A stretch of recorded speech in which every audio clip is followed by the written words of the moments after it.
Good morning, students. Students, in previous module, we have discussed about how metal react with oxygen and to form basic oxide. Okay. Today we are going to start about how non-metal react with oxygen and to form acidic and neutral oxide. And then also discuss about how metal and non-metal react with water. Okay, let's start with non-metal react with oxygen to form acidic oxide and other to form neutral oxide. For that you are given activity 4 to show that non-metal react with oxygen to form acidic oxide. उसके लिए आपको चाहिए sulphur powder, deflagrating spoon, Bunsen burner, gas jar covered with lid, water, petri dish, red and blue litmus paper. Sulfur is a non-metal. Spoon चाहिए, Bunsen burner, glass jar with lid.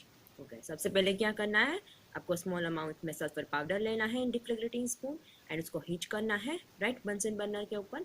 As soon as sulphur start burning with blue flame, जब sulphur burning होना start होगा वो blue flame release करेगा.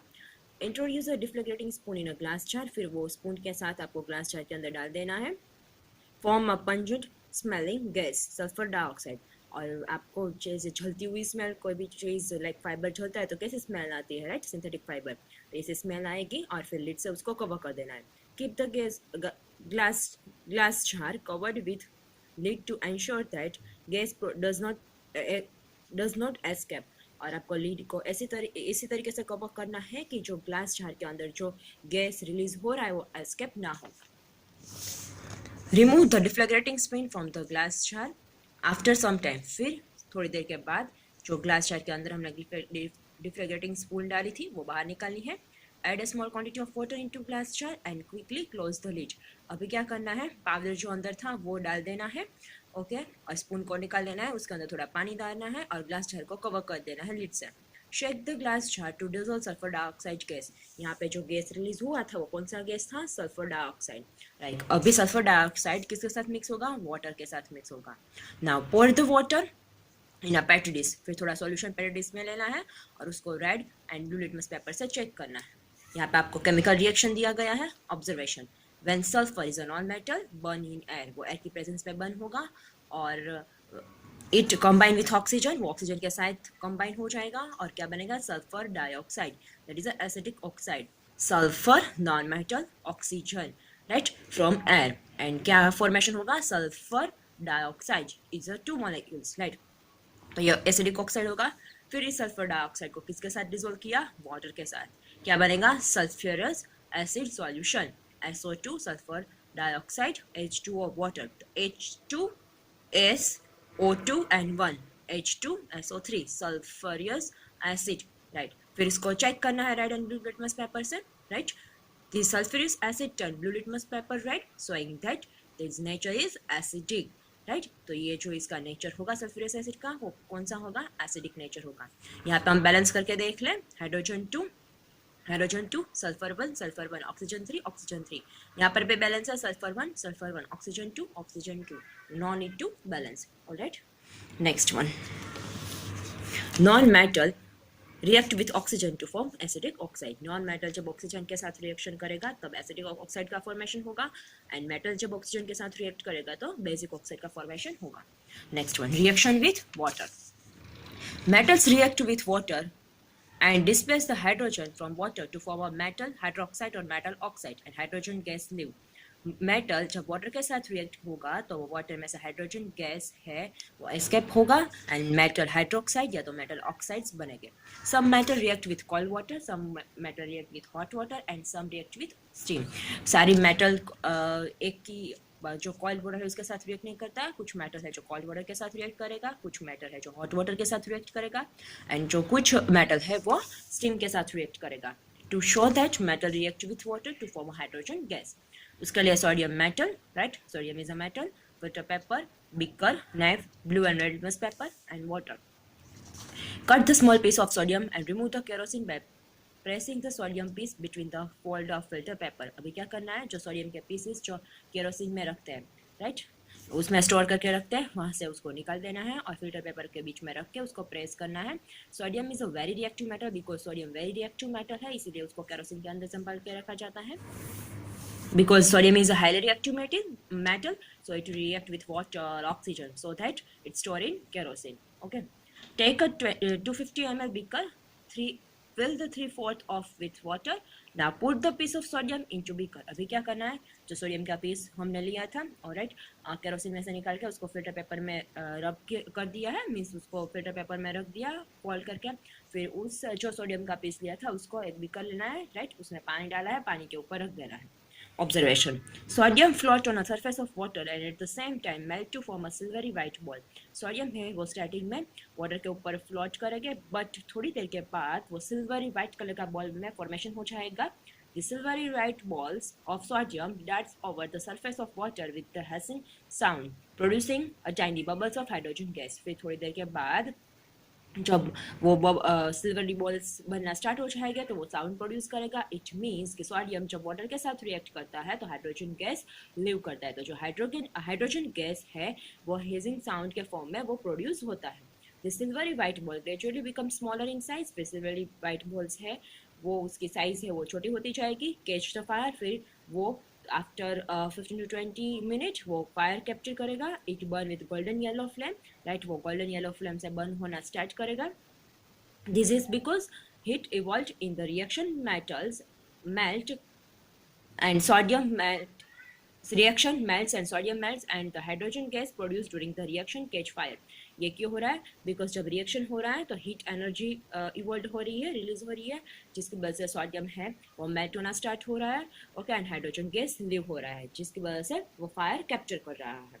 After this reaction, if the solution is tested with blue and red litmus paper, the red litmus paper turn blue. This shows that solution is basic in nature. फिर उस reaction को आपको red and blue litmus paper से check करना है, तो red litmus paper blue colour में turn हो जाता है. इट मीन्स कि ये रिएक्शन कौन सा नेचर है, बेसिक नेचर है. देखो आपको यहाँ पे केमिकल रिएक्शन दिखाया है. सोडियम किसके साथ रिएक्ट कर रहा है, वाटर के साथ रिएक्ट कर रहा है, एंड सोडियम हाइड्रोक्साइड का फॉर्मेशन हो रहा है, hydrogen gas and heat evolve हो रहा है. Okay, sodium hydrogen H2O, right, तो क्या बन रहा है, NaOH, and hydrogen gas molecules के फॉर्म में रिलीज हो रहा है, राइट. ओके, Na की जो वैलेंसी होती है सोडियम की वो +1 है, हाइड्रोक्साइड की भी +1 है. ओके, तो वैलेंसी जब जनरली सोडियम की +1 एंड हाइड्रोक्साइड की भी +1 है, जब वैलेंसी एक्सचेंज होगी तो हम 1 नहीं लिखेंगे, इसलिए NaOH, ये 2 भूल जाओ, अभी ये जो 2 लिखा है वो भूल जाओ, सिर्फ sodium H2O NaOH, hydrogen gas leave होता है एंड हीट भी इवॉल्व होता है, राइट. अभी यहाँ पे रिएक्शन को बैलेंस करना है, राइट. यहाँ पे सोडियम 1, यहाँ पे हाइड्रोजन 2, ऑक्सीजन 1, यहाँ पे ऑक्सीजन 1, हाइड्रोजन 3, सोडियम कितने हैं, 1 है. ये अभी 2 कंसीडर नहीं करना है. Okay student, right.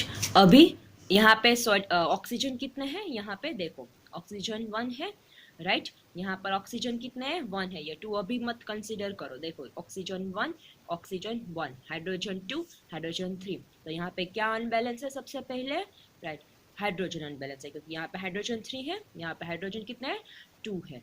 ओके, तो हम यहाँ से हाइड्रोजन बैलेंस करना स्टार्ट करेंगे, तो मैंने यहाँ पे 2 लिख दिया. ओके, अगर 2 यहाँ पे लिखोगे तो यहाँ पे 2 हाइड्रोजन और ये 2 हाइड्रोजन, इट मीन्स कि 4 हाइड्रोजन हो गया. तो अगर मुझे यहाँ पे 4 हाइड्रोजन करना है तो मैं यहाँ पे 2 लिख दूँ. ओके, तो 2 2 ज़ा 4, यहाँ पर 4 हाइड्रोजन, 4 हाइड्रोजन.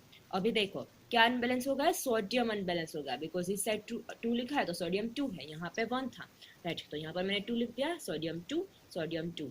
देखो अभी ऑक्सीजन देख लो, ऑक्सीजन कितने हुए, 2, तो यहाँ पर भी ऑक्सीजन क्या है, 2 है. राइट, जो अनबैलेंस है सबसे पहले उसको बैलेंस करो, फिर उसको नेबर वाला देखो, फिर एक बार क्रॉस चेक करो कि वो बैलेंस है कि नहीं. I am repeated again. सबसे पहले हमने हाइड्रोजन को बैलेंस किया, यहाँ पे 2 लिखा, हाइड्रोजन 2, हाइड्रोजन 2, 4 हुए. राइट, तो इस साइड 4 करने हैं तो मैंने यहाँ पे 2 लिख दिया, तो 4 हो गए. यहाँ पे ऑक्सीजन कितने हो गए, 2, तो यहाँ पर भी ऑक्सीजन 2. सोडियम कितने हैं, यहाँ पे 2 है, तो यहाँ पे कितने थे, 1 थे, राइट. तो हमने यहाँ पे 2 लिख दिए, बैलेंस हो गया. Sodium 2, sodium 2, oxygen 2, oxygen 2, hydrogen 4, hydrogen 4. Okay, next conclusion. When metal react with water to form hydrogen gas, metals such as gold, silver, platinum are quite unreactive. मैं आपको रिएक्टिविटी सीरीज भेज दूँगी गूगल क्लासरूम में. Okay, metal है gold, silver, platinum, जो quite unreactive है, बहुत ज़्यादा रिएक्ट नहीं करता है वाटर या ऑक्सीजन के साथ. Due to this property they are used in making ornaments, decorative items and coins. इसीलिए उसको ज्वेलरी में यूज़ किया जाता है, डेकोरेटिव आइटम में यूज़ किया जाता है, कॉइन एंड ऑर्नामेंट्स में यूज़ किया जाता है. अगर वो रिएक्ट करता है ज़्यादा, राइट, तो वो क्या हो जाता, केमिकल रिएक्शन स्टार्ट हो जाता. ओके, इसीलिए इसी मेटल का यूज ज्वेलरी में, कॉइन में, डेकोरेटिव आइटम एंड ऑर्नामेंट्स में किया जाता है. Platinum is used in making alloys, electric gadgets, international standard of weight and measures. Platinum का यूज एलॉयज बनाने में, इलेक्ट्रिक गैजेट्स बनाने में, इंटरनेशनल स्टैंडर्ड ऑफ वेट, जो वेट मेजरमेंट करते हैं ना, तो हम कैसे वेजिटेबल परचेस करने के लिए जाते हैं तो वो वेट रखता है, 2 kg चाहिए, 3 kg चाहिए, राइट, एंड मेजरमेंट करने के लिए प्लेटिनम का यूज किया जाता है. Non metal do not react with water and steam. Non metal है वो वाटर को कोल्ड या हॉट वाटर के साथ रिएक्ट नहीं करता है एंड स्टीम के साथ भी रिएक्ट नहीं करता है. Phosphorus is a very reactive non metal, but phosphorus है वो वेरी रिएक्टिव नॉन मेटल है.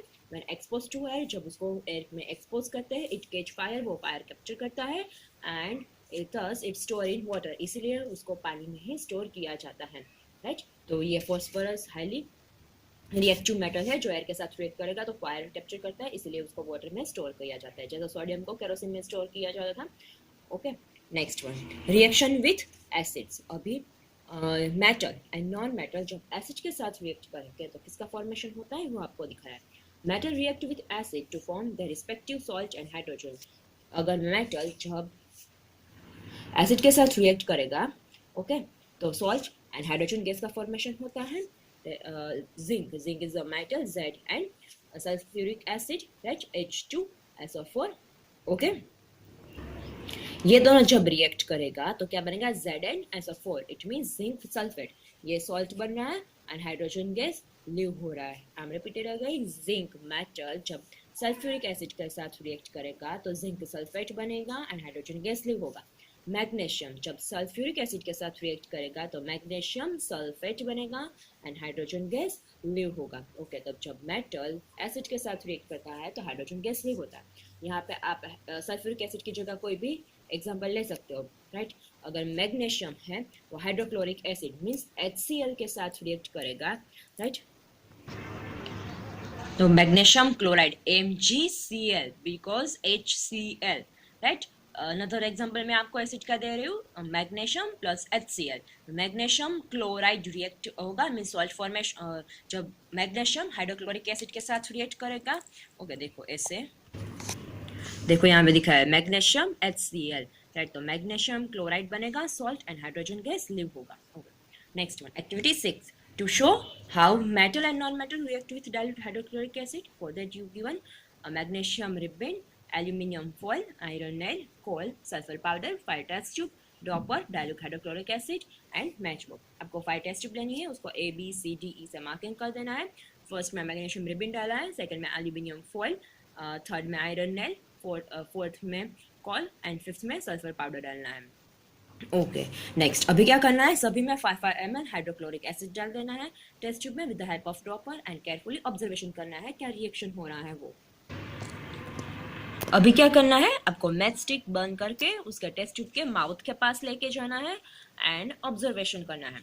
ऑब्जर्वेशन दिया गया है जब मैग्नीशियम हाइड्रोक्लोरिक एसिड के साथ रिएक्ट करेगा, a vigorous reaction with evolution of gas, bubbles of colorless gas, right. जैसे मैग्नीशियम जब एसिड के साथ रिएक्ट करेगा हाइड्रोक्लोरिक एसिड के साथ तो बबल्स का फॉर्मेशन होगा, इट मीन्स कि वो हाइड्रोजन गैस इवॉल्व हो रहा है, राइट. तो अगर हमें चेक करना है तो मैं मैच स्टिक जब टेस्ट ट्यूब के पास लेके जाऊंगी तो पॉप साउंड प्रोड्यूस होगा एंड वो बर्न होना स्टार्ट करेगा, पेल ब्लू कलर की फ्लेम रिलीज करेगा, इट मीन्स कि हाइड्रोजन गैस इवॉल्व हो रहा है. ओके, वो जो हाइड्रोजन गैस है वो आग को कैप्चर कर रहा है, इसलिए पॉप साउंड प्रोड्यूस हो रहा है एंड फ्लेम रिलीज हो रही है. एल्यूमिनियम जब हाइड्रोक्लोरिक एसिड के साथ रिएक्ट करेगा तो वो भी बबल्स रिलीज करेगा, राइट, कलरलेस गैस के फॉर्म में. एंड जब आप मैच स्टिक जब लेके जाओगे टेस्ट ट्यूब के पास तो वो भी पॉप साउंड प्रोड्यूस करेगा एंड पेल ब्लू कलर की फ्लेम रिलीज करेगा. The gas evolve is hydrogen gas, it means कि जो गैस इवॉल्व हो रहा है वो फायर कैप्चर कर रहा है जिसकी वजह से पेल ब्लू कलर की फ्लेम रिलीज हो रही है एंड पॉप साउंड प्रोड्यूस हो रहा है. Iron moderate reaction with evolution of bubbles of colourless gas, यहाँ पे आयरन है वो मॉडरेट रिएक्शन करेगा, बिकॉज आपको पता है कि आयरन है उसमें जो रस्टिंग प्रोसेस होती है वो स्लो होती है। ओके तो जब आप मैस्टिक को टेस्ट ट्यूब के पास लेके जाओगे तो पॉप साउंड प्रोड्यूस करेगा, वो भी पेल ब्लू कलर की फ्लेम रिलीज करेगा। इट मीन्स कि हाइड्रोजन गैस इवोल्व हो रहा है। कोल का कुछ भी रिएक्शन नहीं होगा हाइड्रोक्लोरिक एसिड के साथ, गैस भी इवोल्व नहीं होगा। सल्फर का भी कुछ भी रिएक्शन नहीं होगा, उसमें भी गैस इवोल्व नहीं होगा। जब आप मैस्टिक लेके जाओगे तो उसमें पेल ब्लू कलर की फॉर्म फ्लेम रिलीज नहीं होगी, पॉप साउंड प्रोड्यूस नहीं होगा। इट मीन्स कि गैस रिलीज नहीं हो रहा है। राइट हम जो मैस्टिक लेके जाते हैं उसके पीछे रीजन क्या है कि वो जब पॉप साउंड प्रोड्यूस हो रहा है एंड जो पेल येलो कलर की फ्लेम रिलीज हो गई है, राइट तो वो क्या है, हाइड्रोजन गैस रिलीज हो रहा है। तो यहाँ पे दो नॉन मेटल है जिसमें कुछ भी रिएक्शन नहीं होता है। Chemical reaction involve in this activity are, यहाँ पे देखो केमिकल रिएक्शन आपको दिखे हैं मैंने जो भी आपको एग्जांपल दिया। मैग्नीशियम हाइड्रोक्लोरिक एसिड के साथ रिएक्ट करेगा MgCl2। देखो यहाँ पे मैग्नीशियम की जो वैलेंसी होती है वो 2 होती है एंड क्लोरीन की वैलेंसीज 1 होती है, -1 होती है। वैलेंसीज मीन्स कंबाइनिंग कैपेसिटी, दूसरे एलिमेंट के एटम के साथ कितनी उसकी कंबाइनिंग कैपेसिटी है। ओके ये देखो हाइड्रोजन क्लोरीन तो ये दोनों रिएक्ट करेगा, क्या बनेगा हाइड्रोक्लोरिक एसिड। राइट तो वैलेंसी मीन्स कंबाइनिंग कैपेसिटी कितनी है, तो इसकी वैलेंसी 2 है। हाइड्रोक्लोरिक एसिड यहाँ पे जो क्लोरीन की वैलेंसी है इसकी -1 है। वैलेंसी एक्सचेंज होती है, राइट तो यहाँ पे एक्सचेंज होगा वैलेंसी, तो मैग्नीशियम 1 रहेगा, राइट एंड क्लोरीन कितना हो जाएगा 2 हो जाएगा, means MgCl2 and hydrogen gas live होता है। अभी देखो बैलेंस करो, यहाँ पे मैग्नीशियम 1 क्लोरीन, यहाँ पे ये अभी भूल जाओ, यहाँ पे क्लोरीन कितने हैं 1, यहाँ पे क्लोरीन कितने हैं 2। ओके यहाँ पे हाइड्रोजन गैस कितने हैं 2, यहाँ पे कितने हैं 1। राइट तो सबसे पहले हाइड्रोजन से स्टार्ट करते हैं, क्लोरीन से करो या हाइड्रोजन से करो। ओके अगर हाइड्रोजन से कर रहे हो तो यहाँ पे हाइड्रोजन 2 है, यहाँ पे 1 है, तो यहाँ पे मैंने 2 लिख दिया। हाइड्रोजन 2 हो गए, हाइड्रोजन 2, क्लोरीन कितने हो गए 2, यहाँ पे क्लोरीन कितने 2, तो बैलेंस हो गया। Aluminium reacts with hydrochloric acid to form aluminium chloride and hydrogen gas। देखो aluminium and hydrochloric acid, aluminium की जो वैलेंसी होती है वो +3 होती है एंड क्लोरीन की होती है वो -1 होती है। एल्यूमिनियम क्लोराइड बनेगा AlCl3 बिकॉज वैलेंसी जब एक्सचेंज होगी तो इसकी -1 है, राइट तो ये इसके वजह वैलेंस एक्सचेंज होगी, Al1 रहेगा, 1 हम जनरली नहीं लिखते हैं एंड Cl कितना हो जाएगा 3, राइट ये अभी 2 भूल जाओ, 2 6 2 यहाँ पे लिखे वो भूल जाओ। यहाँ पे क्या बनेगा, कौन सा सॉल्ट बनेगा, aluminium chloride AlCl3 and hydrogen gas leave होगा, ये भी अभी भूल जाना क्योंकि हमें बैलेंस नहीं किया। ओके देखो ऐसे है। ओके अभी इसको क्या करना है, हमें बैलेंस करना है, राइट क्योंकि यहाँ पे हाइड्रोजन कितने हैं 2 है, यहाँ पे कितने 1 है, एल्यूमिनियम 1, यहाँ पे क्लोरीन कितने 1 है, यहाँ पे 3 है। तो सबसे पहले हाइड्रोजन से करो या क्लोरीन से करो, राइट यहाँ पे हाइड्रोजन 2 है, यहाँ पे 1 है। ओके तो अगर मैं यहाँ पे देखो यहाँ पे अगर मैं हाइड्रोजन 1 लिखूंगी तो कुछ भी चेंजेस नहीं होगा, यहाँ मैंने 2 लिख रही हूँ, राइट तो यहाँ पे 4 हो जाएंगे। यहाँ पे कितने हैं हाइड्रोजन, राइट 1 है, तो यहाँ पर मैंने क्या लिख दिया 4 लिख दिया, राइट तो यहाँ पे क्या अनबैलेंस हो गया क्लोरीन, तो यहाँ पे 4 है, यहाँ पे कितने 3 है, राइट तो ये 1 के लिए अनबैलेंस रहेगा, तो यहाँ पे मैंने क्या लिख दिया 3 लिख दिया, राइट तो यहाँ पे 3 2 ज़ा 6, राइट तो हाइड्रोजन कितने मॉलिक्यूल्स बने 6, यहाँ पे कितने हैं 4 थे, राइट तो यहाँ पर 6 है तो मैं यहाँ पे क्या लिख दूँ 6 लिख दूँ, राइट तो ये 6 हाइड्रोजन 6 क्लोरीन, यहाँ पे कितने हैं 3 क्लोरीन, तो मैंने यहाँ पे आगे 2 लिख दिया, 3 2 ज़ा 6, राइट 6 क्लोरीन 6 क्लोरीन, तो यहाँ पे एल्यूमिनियम कितना हो गया 2 एल्यूमिनियम, तो यहाँ पे कितने हैं 1, तो यहाँ पे मैंने 2 लिख दिया, 2 aluminium 6 hydrogen 6 chlorine 6 chlorine. Okay next iron reacts slowly with dilute hydrochloric acid and to form a iron chloride and hydrogen gas, iron FeCl, Fe +2 and उसकी वैलेंसी +2, क्लोरीन की -1 FeCl2, राइट वैलेंस एक्सचेंज होगी, right इसकी +2, right और इसकी 1 means इसकी 1 रहेगी तो 1 Fe1 and Cl2 FeCl2 and hydrogen gas live होता है। देखो अभी हाइड्रोजन क्या है, यहाँ पे ये 2 भूल जाओ अभी ओके यहाँ पे हाइड्रोजन 1 है, यहाँ पे हाइड्रोजन 2 है, यहाँ पे इस साइड आयरन है वो 1 है, यहाँ पर भी आयरन 1 है, यहाँ पे क्लोरीन 1 है, यहाँ पे क्लोरीन कितने 2 है। तो सबसे पहले हम हाइड्रोजन से स्टार्ट करते हैं, हाइड्रोजन यहाँ पे 2 है, यहाँ पे 1 है, तो मैंने आगे यहाँ पे क्या लिख दिया 2 लिख दिया, विच मीन्स हाइड्रोजन 2 क्लोरीन 2 तो ये बैलेंस हो गए, right. Non metal coal and sulphur acid के साथ रिएक्ट नहीं करता है, ओके, कुछ भी रिएक्शन नहीं होता है, हाइड्रोजन गैस इवॉल्व नहीं होता है। Metals like magnesium, aluminium react with dilute hydrochloric acid to produce a hydrogen gas that burns with pop sound, and non-metal में रिएक्शन नहीं होता है, राइट, एसिड के साथ। Next fourth chemical reaction, metal base के साथ रिएक्ट करता है, तो क्या फॉर्मेशन होता है वो हम नेक्स्ट मॉड्यूल में देखेंगे।